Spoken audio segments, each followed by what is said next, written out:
There we go.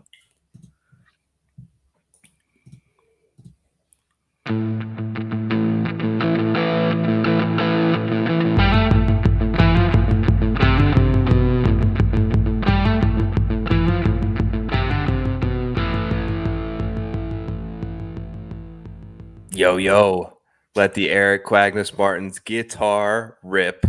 Welcome to Preferred Lines. Tonight, instead of our normal host, Chad Eckert, he is off tonight. It is his wife's birthday, and they deserve a night out. So I am joined by my side by our producer, our good friend, and also very knowledgeable about golf. So he's going to help me through tonight. Welcome in, Jish Swish, Josh Bennett. What's up, dude? Hey, Joe. Not much. What's going on with you? Anything exciting? No, man. We were just talking before we kind of went hot here. You've got you're on the clock. You've got a baby coming sort of any day now. You're at the last appointment. So hopefully the show we can make it through the next 30 minutes or so here tonight. But yeah, sounds like you got a lot happening. Everything is good with me. Everything else good? Everything's great. We might have to teach Chad how to be the producer again. He might have forgot since the last time he's done it. That's absolutely right. Listen, if you guys are here on the Twitter feed, give us a like, give us maybe a retweet, help us sort of get in front of some more eyes. That's always appreciative to us. And by all means, we'd love to have you hop over onto the YouTube version. If you just YouTube Preferred Lines, you will see that version so that we can kind of see your comments and sort of happy to interact as the next 30 minutes or so goes by. But before we sort of get in, I want to talk farmers for a minute. But before I do that, I have to mention our presenting sponsor, Jock Market. Awesome, great app, like super fun, unique in the way that it sort of combines fantasy sports with the stock market, short selling, live trading, IPO hours, like all concepts familiar to the stock market now in the format of DFS and daily fantasy sports. So they've been a great partner as ours. Use that promo code PL that you see going across the bottom of the screen. If you have not deposited there yet, they will match you up to your first $50. Now that we got that out of the way, let's talk a little farmers, man. Give me just real quick. I'll kind of cue you up and leave you to the stage. What were your thoughts on and any takeaways? Well, Joe, I don't know if you know, but I was texting Chad before the tournament started, and I told him that if Luke List top 20 at this event, I was going to quit DFS. I'm a DFS player, not really better, but I told him I'm quitting DFS because Luke List was getting a whole lot of love all week. I don't know if you bet him or not, but I didn't really understand it because I've used my eyeballs. I watch him play golf, so I didn't really get it. And then, of course, he goes on and wins. So I got some heat for that. So, Dude, you know, the rest of it was the playoff and stuff was sweet, but I got it's sour for me because of that ending. So I was talking yesterday. I went on the approach with Rob and Drew, and I kind of asked Rob a question because I know that he's sort of big into sort of leverage and ownership plays. Because like my take on it has always been play the guys that you think are going to play the best and don't be so concerned overly with ownership. Don't pivot off something that's a really good play to gain a couple percentage points on someone that you just frankly don't think is as well suited for the course and is set up for success. It's funny because like I feel like chalk has often been really sort of hitting so far in the season. You look at Rahm, you look at even Swafford was a little bit of chalk. Going back to the Sony, I mean Russell Henley was big time. So it's an interesting sort of dilemma you face in DraftKings on what is that point, right? Case in point, this week, sitting right next to each other in the sort of top of the range, Spieth and Berger. Like Berger is playing fantastic. He's a former champion. He's right there. We all think that he's going to play well. Right below him is Jordan Spieth, who's in the worst 7 tournament stretch of his entire career right now. Couldn't be coming into this event worse. At what point does the leverage move make sense? Like that's sort of the question, and it's hard to really pinpoint an answer. Like if he's 10% less owned, do you go to Spieth? Does he need to be 20% owned? I guess that's the sort of unanswered question. Other sort of takeaways I had from the farmers. Zalatoris feels like he's coming. Yeah. Looked like a different player to me. Still, obviously, sucks with the putter, but Yeah. he just feels like he's so talented of a ball striker and hits it square on the face almost every time that it's going to be hard to keep him out of the winner's circle this season. I Yeah. had a Justin Rose ticket. I know a lot of people did. I felt like there were a lot of guys down the stretch that improperly played the 18th hole, Rose included. I think Sure. they thought they saw List post the early number, right? I think in their mind, they thought they needed more than that number, which is why a Yeah. lot of them really pressed down the stretch. And instead of just getting to 15, I think that Rose, for instance, thought he needed to get to 16. So I think he took like hybrid in on 18, which was probably like if he maxed that hybrid out, was probably going to get him pin high and hoping to catch that slope and bring it down to the hole. I think the prudent play was to take the water out of play and just hit 3-wood. And if it goes over the back of the green, get up and down for birdie. You're in there with List, and Mhm. who knows what's going to happen with Rahm. I think they all assumed he was coming, but he didn't. But the biggest thing for me, it was nice to see bogey in play, right? It was Yeah. nice to see a challenge. It was nice to see people going up and down the leaderboard instead of one direction only. So I enjoy that event every year. It kind of sucks that we're back to this awkward format this week. Anything else on Farmers before we move on? No, I can't get over the List thing, so I think we should just move on. You're kind of you do a nice work on sort of course previews and stuff like that. You got anything Sure. for us this week you want to share on the setup we're looking forward to at Pebble Beach Pro-Am? Sure. So they got the 3 courses. They got Pebble Beach, Monterey, and whatever the other one is. Spyglass, I think. Yeah, Spyglass. They're actually, for the most part, I think they play them all pretty similarly. They're short-ish, Mhm. and the greens are pretty small. So I mean, you're looking for distance off the tee doesn't really matter because the course is so short. Everybody is going to get their distance. So you're kind of looking for those dudes that are elite iron players that are going to hit all these small greens, or Yeah. you're looking for those really good putters or really good around the green guys that are going to be able to save the birdies, save the pars when they're missing the green. So I think all 3 of them play pretty similarly. I wouldn't pick any of them out and say this one's much different. They're short, greens are small, so you got to hit great irons and rolling some putts. Yeah, all coastal. I think Spyglass normally is the toughest from a scoring average standpoint of the 3. So Mm-hmm. maybe advantageous to kind of keep that in mind if you're playing some guys live that if your guy goes out on Spyglass on Thursday and shoots a pretty good score, he's pretty well positioned. And I know that Yeah. a lot of the books were really slow at the Amex a couple of weeks ago to kind of take that into account when guys were playing the most difficult course when they were playing the stadium course there, and they shot well. So I think Lee Hodges, like they were had big.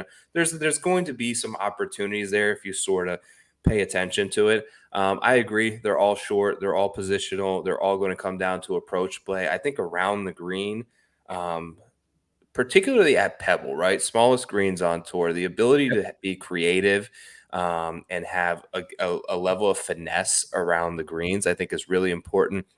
Just when you look at, Phil always played well here. Jordan Spieth has always played well here. Jason Day, like these are really good chippers, right? Brant And really good Snedeker, he's pitchers. pretty good. Yeah. Yes. So guys who are able to get themselves up and down in precarious situations, I would definitely look into. And another thing I had in my notes about Pebble, just going back some years. So they're all POA greens. Pebble is really soft, the green surfaces. While they're small, like you see some massive spin backs off of these Mhm. greens. Like even going back to the US Open, there's when they put the pin in the back of the hole, it's very tough to get back there. In many instances, because you hit it to the back of the hole and the ball will literally come all the way up to the front. I think Spieth commented on this, I believe, in his presser He this did. year. Mhm. So I can remember when Phil was going sort of toe to toe with Paul Casey that year, and he was hitting like 130-yard 8 irons, like 60-70% 8-irons that would get up there and just kind of one hop and stop. And the Yep. reason he was doing that was because if he hit a full pitching wedge, he had no chance of getting it to the back of the ring. Because if you're over, you're dead, right? Because they're generally all sloped upward. And if Yep. you're in the front, you've got a long, difficult two putt. So I think just a creativity and shot making ability and a way to sort of approach it maybe a little differently this week could be advantageous to some players. Yeah. Yep. Totally agree. You want to queue up the odds checker grid? We'll take a look here at the Yeah. top of the board. We'll crack that open. I know at the very top, I can tell you right now, it's going to be Patrick Cantlay. I've seen him right around 7-1 this week. Feels like a low price. So let's start with the top two guys, right? 750, 14-1. It looks like over there at Caesars. I see some 12s on Burger, but let's just take the best numbers available, right? Plus 700, plus 1400. Mm-hmm. I struggle with this concept because I don't feel like Patrick Cantlay has twice as good of a chance to win this as Berger. Berger's Right. playing fantastic. I felt like he got a little bit of putting going on. I know there is some concerns about potential injury, but I don't see anything that would really worry me off of it. Look, if these two are in a head-to-head matchup, you're not going to make Berger 2-1 against Cantlay. Right. You know what I mean? So 100%. him getting double those odds, even though it's 14-1 and I don't like to bet those numbers, it feels like a little bit of value. We know that he's a guy that sort of has his spots where you can play him. He's a multiple winner. I believe it. I don't know if it's TPC Southwind or maybe it's Memphis, the one that he's won at. He's played well at the Honda a couple of times. So he kind of seems to have his spots where he typically plays well, and he's in great form. And I think if I'm going to pick someone there, we know Will Zalatoris withdrew. So I think the only thing for me that, and I haven't done it, that would make sense at this point is taking double the number on Berger. I think him and Cantlay, I rate them out pretty evenly coming in here. Yeah. Yeah. Hey, I got a question on, you mentioned Zalatoris, by the way. So, and I'm not a huge bettor, like I mentioned, DFS guy. Maybe you've talked about this in this podcast before, but maybe it's a good refresher for people. Is what do you do yourself when, big names in the field, like Will, they withdraw and they're already in the field, lines have already been posted. Are you, you got notifications on PJ Tour comms and Rob Bolton, and are you chasing numbers at that point, or how do you tackle that? 100%. I have the notifications turned on the PGA Tour communications, particularly Monday and Tuesday. We know, like, we saw a lot of this last year with the COVID stuff, right? Like, I'm kind of shocked because we've seen the NFL and the NBA and the NHL be kind of wrecked by this whatever variant and COVID. Haven't really seen it in the PGA Tour, so I don't know. I know that they had the policy in. I don't really want to go down this road, but I know they had the policy in place last year where if you were vaccinated, you no longer had the test. I don't know if they're still doing that because obviously at this point, it's not really preventing you from getting it. I think we can all agree there at least. Yeah. It may be helping, but it's not like you're not going to get it, right? Right. So we haven't really seen it like a spike. We saw Cam Champ, and then it had been a couple weeks, and now Will Zalatoris. But 100%, I think that there are books out there that will. Obviously, there's one that still has Will Zalatoris in there. So if you are thinking about betting the top of the board, particularly under 40-1, I would say, and you have a couple of guys in mind, you see someone withdraw, it's time to go take those bets right now. Like normally, I like to wait and kind of digest more material, but Justin Rose was one, for instance. We can get into it. I had a 28-1 on. It was still 28-1 right after Zalatoris withdrew. Go and hit that. Just go and put it in now because you see a player of his caliber, sub 20-1 withdrawal, you're catching a couple extra points in terms of value, I think. Sure. Gotcha. Who do we got down after that? So we have mentioned Zalatoris withdrew. Who's right there at 20? I believe it's Jason Day, who obviously played great last week. Spieth, who I don't really know what to do with necessarily. Rose, there's still some 28s out there. Mav Mcnealy has got a ton of steam. Played great here and lost to Berger last year by 1. Cam Tringale, who I thought was very impressive and undershown last week on the coverage. I don't really remember them showing him hit any shots. And he played with Rahm and he played with Sung Jae, and he beat both of them on Saturday. Right. I was going to say Sunday, but Saturday. So obviously played pretty well. Anyone there? I mentioned that I like Rose. What do you see there? So I don't know about anybody here. I'm not sure about Day. It feels like Day maybe. Do you think Day's back? It seems like the price is just like It it's kind is. of crazy given where he's been, you know? I don't know if he's like all the way back, but judging from it's funny that we're using that word, but judging from what he said, it feels like his back is back. Right. Yeah. Right? Because he's Yeah. saying he's pain-free, which had always bothered him for so long. He mentioned he couldn't really practice. He seems in a really good place. This is obviously a great fit for him. Part of me wishes that maybe we didn't see such a run and a spike last week. Man, he's tough. Yeah. It was tough to watch last week. He takes a long time, and it was brutal. Like, let's be honest. So I think they're queuing him up on the coverage improperly, but it feels like he's taking so much longer because they're showing like the full 45 seconds before he hits every shot. And part of that is his routine where he'll kind of get over the ball and then he'll do the like close your eyes and like visualize thing and back away and then reset and come back in. So I think part of it was a little bit more painful due to the coverage just coming in too early when he was up, but it had to drive Zalatoris crazy because he seems like a pretty quick player, and you could tell it was definitely frustrating him to the point where it may have affected him down the stretch. He didn't make, he finished level par on the back nine, which wasn't a choke job by any means, but yeah, it's a good spot for him. I kind of wish if I was going to bet him that he didn't play so well last week, and you could maybe Exactly. get him in the Rose Tringale power range is kind of That's my take on it. exactly what I was thinking. It's just, I mean, he's gonna get a lower price just because of his course history. But yeah, if he didn't play so good, yeah, could have been a better one. I do have a guy that if I was Chad and I was putting a house on somebody, he's just a little bit below your guy Tringali here, and that's Matty Fitzpatrick. I bet He's him. I Give me don't know. your take on him.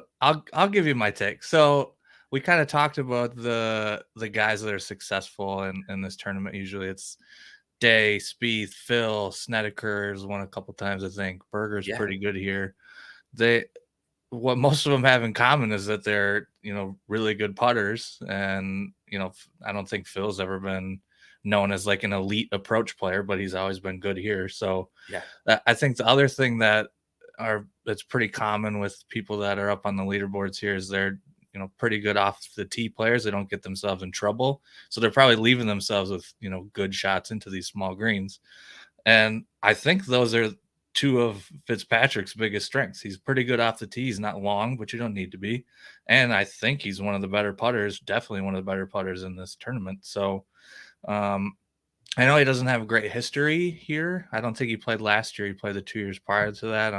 Can't remember if he made the cut in them or not, but it just feels like his game fits the course or all of the courses, and I don't know if it feels like he's probably a better golfer than Power, Tringali, McNealy. Just the eye test tells me that he's better than them, and he's Well, longer he price than is. them. So I think that's my guy. If I had a house to put a house bet on, I think that's my guy, Joe. That'd be my guy too, man. We're in full agreement here. Look, he's the better player. Yeah. It comes down to that, and I think it's just some recency stuff. We've seen obviously McNealy play well last week. We've seen Tringales, Powers had a couple of nice finishes. We've seen Matt Fitzpatrick play on the PGA Tour once since November, and that was at Mayakoba where he didn't play well. But the caliber of player that he is, so when you're running regression and stat models, you aren't pulling all of his most recent data. You aren't pulling the European Tour stuff where he's got a win and I believe 2 second places within the last year. So you throw those into the mix where he's obviously gaining a lot of strokes to win and finish second twice. He appears to be a much better player than he is. Going back, I was just trying to look at some of his course history here, and I did note that 2019 U.S. Open, which was obviously 4 rounds, all played at Pebble, 12th place finish, sort of in. So that's a good solid sign for me there. You mentioned the putting. You mentioned the ability to sort of. I think he's in this type of field. I don't think he's that short. Like when you put him in a field with Bryson, Rahm, DJ, Rory, Brooks. These guys, he's not long. But like you put him in a field with Berger and Cantlay, Yeah. he's not like necessarily short. You mentioned you don't have to be. So crafty around the greens, great putter. I think that he's the drift that you're looking for in an event like this. Anywhere 35. I've even seen some 40 to 1s. I think it's a definite buy spot. Another guy I wanted to mention on there, and I think he's 40 to 1, that I was doing a little bit digging into is Kevin Kisner. Kiz is on a good run. I haven't bet it yet, but I wanted to mention this point. So a lot of people, and I've seen some articles written about him already. There's some 50s out there. Wow, there's a lot of 50s. He has been very forthright and honest that he doesn't like POA. Right. Doesn't mean he's bad at POA. When you look and dig a little bit more into the stats, he talks about how much he loves Bermuda grass, right? Because it's so pure. So in this field alone, he ranks 10th in Bermuda grass putting. When you filter that out to only POA, he's 11th. So it's not like he's worse. Actually, his worst surface by far is bent grass, where he's in like the mid 70s. So even if he doesn't necessarily love POA surfaces, he's putting really well on them. He was actually number 1 in the field from like 15 to 20 feet, I believe, on this surface. So he's such a good putter that he's making plenty of shots. Obviously, we know that length is an issue for Kiz, and the 7,700-yard courses aren't going to be in his wheelhouse. These should be right there, and he's playing good. So all those factors, I think 50 to 1 would make a little bit of sense, although I have not pulled the trigger yet. You got anyone in sort of this, I guess we'll call it 40 to 60 range that you got your eye on, either from a betting or a DraftKings perspective? Honestly, no, not really. If I was gonna take a guy that I think is maybe maybe it's a poor man's Fitzpatrick, is maybe Bezuidenhout. Is that how you say it? Mm-hmm. Yeah. So I think I so. think maybe I would look at him. I think Streelman's gonna get some love probably. Just I think he's got pretty good history here. Great history.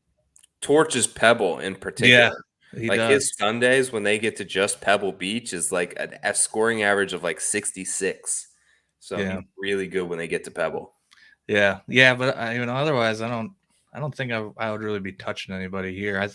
The way I play DFS, usually I'll grab a couple of the bigger guys and I'll get some of the more cheaper guys. So, this range right here is you're probably like your mid 7,000s or so. I try and stay clear of those. They usually don't work out well for me. So I would avoid most of these guys, to be honest with you. Yeah, I seen some love on Tom Hoagie, who I think the stats really line up nicely for a couple of recent top 4s and spikes there. I don't know if I'm necessarily there. I'm probably fade Hoagie. Another guy like I'm not on at all is Mav Mcnealy. I can't get there at 28 to 1. I don't feel like he's that good of a player. I'd much rather the guys in the 30s. In this sort of range as well as is Mito, who may be getting a little bit slept on. You mentioned Kisner is up there as well. What about your Before guy that, Denny? Denny's right too in there, short. huh? It's too Not your short of a guy. price. Yeah, I want him. I need to see like 90 to 100 to 1, I think, minimum on Denny. But yeah, he's playing fantastic. I've got him Oh yeah. second in strokes gained, short game. The approach numbers have been really solid. We know he putts well. Maybe. I don't mind. I've seen some love for Harmon and Hughes in there. Before we kind of shift over, I guess, to this long shot range, let me mention another sponsor of the show. Valentine's Day is coming up, fellas.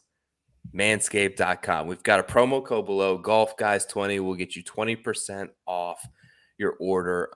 Free worldwide shipping on it. They've got a whole lineup of great products. Stop using your beard trimmer below the belt, right? Can we all agree there that you need a separate product?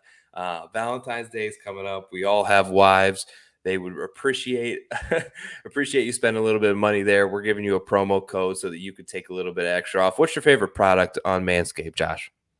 I love the and now I can't remember the name of it. It is the oh man, it threw me for a loop there. It's a cream that you Yeah, the deodorant, The basically. deodorant one, yes, Yes, nailed it. Yep. yes. So I roll with that when I'm going on the golf course. It It's crazy helps that with we put chafing. deodorant under our arms and nothing. Exactly. So, like, this is a huge thing. It's a little defense mechanism for the chafage there. Exactly. Keeps you in very good shape, feeling good. Make sure to use the promo code Golf Guys 20 if you need any Exactly. products from Manscaped. You will be very appreciative of that, and so will we. But let's For talk sure.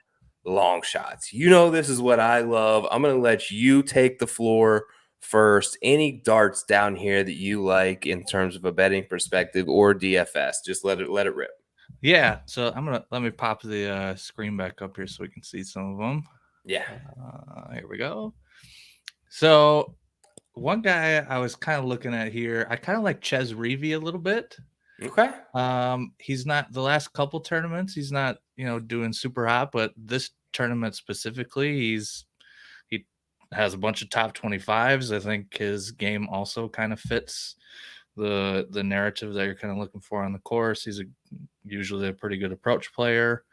So I like Ches Reavie a little bit. I think if you're just looking straight course history, I mean, you got Brandt Snedeker here. Looks like he's Yeah. 100-1 bunch of places. I mean, he has 2 wins. Not really sure how you pass that up, to be honest with you. So if I I was betting, played I'd probably have to take a shot there, just because.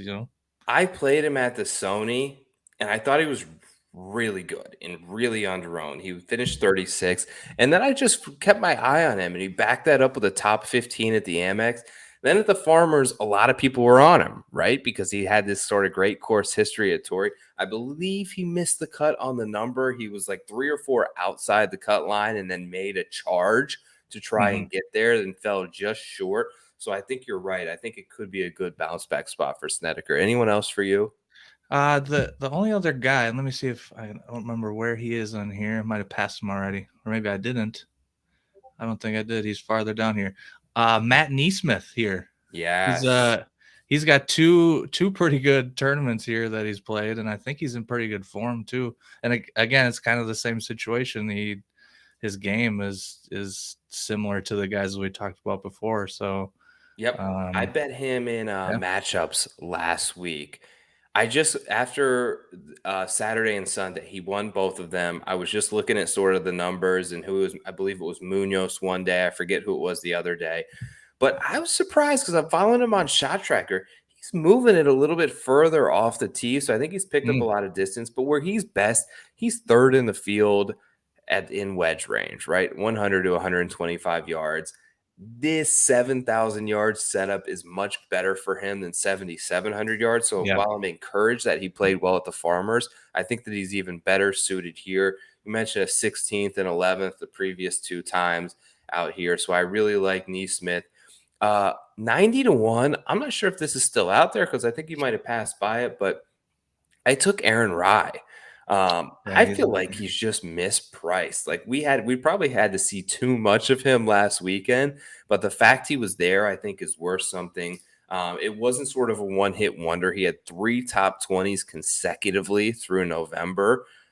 Just striking the ball really well. Good approach player. Good on the coast. Great POA putter. These are all sort of his strengths, and I think that the confidence of last week, while he didn't necessarily come through in contention, he birdied the 18th hole. I thought that he didn't play horribly. Still ended up finishing 6th. So I think that's a good number at 90 to 1. The same number as Nee Smith, 110 to 1 is my favorite bet of the week. It's Sahith. I okay. I don't was know going to where ask you about him. I love Sahith. I think that his trajectory is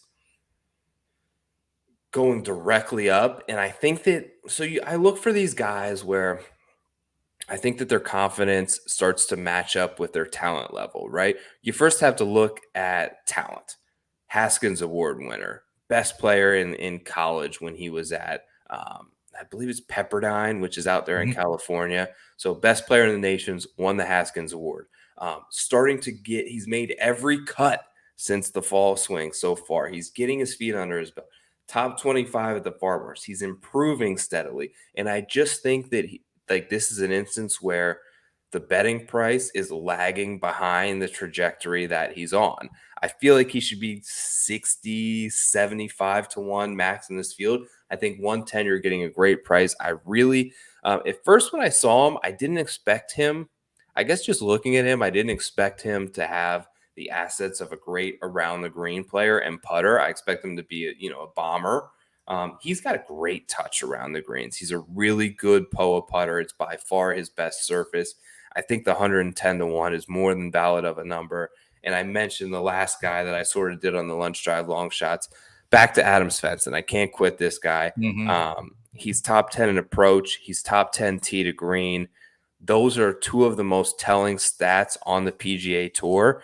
And eventually, at 160 to 1, it's got to come to fruition for him. You can't be that good of an approach player and that good off the tee to be top 10 in the field almost every week. There's cases where the stats lie. Patrick Rogers is a great sort. Like, there's guys like this, right? Yeah. Even Hoagie to some degree that are always going to pop in your model. I'm going to take my chances because they're still hanging big numbers on him, right? It's not like they've dropped him down to 60, 70, 80 to 1. 160 to 1 is a huge number. I'm going to still take my chances. You don't got to invest a lot. $5-10 will pay you off over $1,000. Those are my 4 guys in the long shot range. Anything else that you want to add before we wrap here? Not me specifically. I can tell you our other host Chad is also on Sahith. He's been in some Twitter conversations this afternoon about him being a great play. So I think you guys are on the same page there. I want to make sure I got that out there for you. You got Chad, some support. That's great to hear. We miss you, buddy. We'll see you back next week as we get to the Waste Management Super Bowl weekend. Always one of the funnest sort of events of the year. Then we head back to LA to Riv. Then we're coming to my territory, right? A little bit of the Florida swing. I'm excited for the Honda. I think I'm going to go to the Players as well. So a nice little run for me through Florida. I appreciate you guys. Look, anyone who stopped in here and checked out the show, appreciate the likes, the comments, all of that kind of stuff means a ton to us. Support the show as much as you can. We greatly appreciate you. From Josh and myself, we are out of here. He's going live in a couple of minutes with Eric for the Golf Guy Show. Make sure that you check that out. We'll see you guys next week. Preferred Lines out. Peace.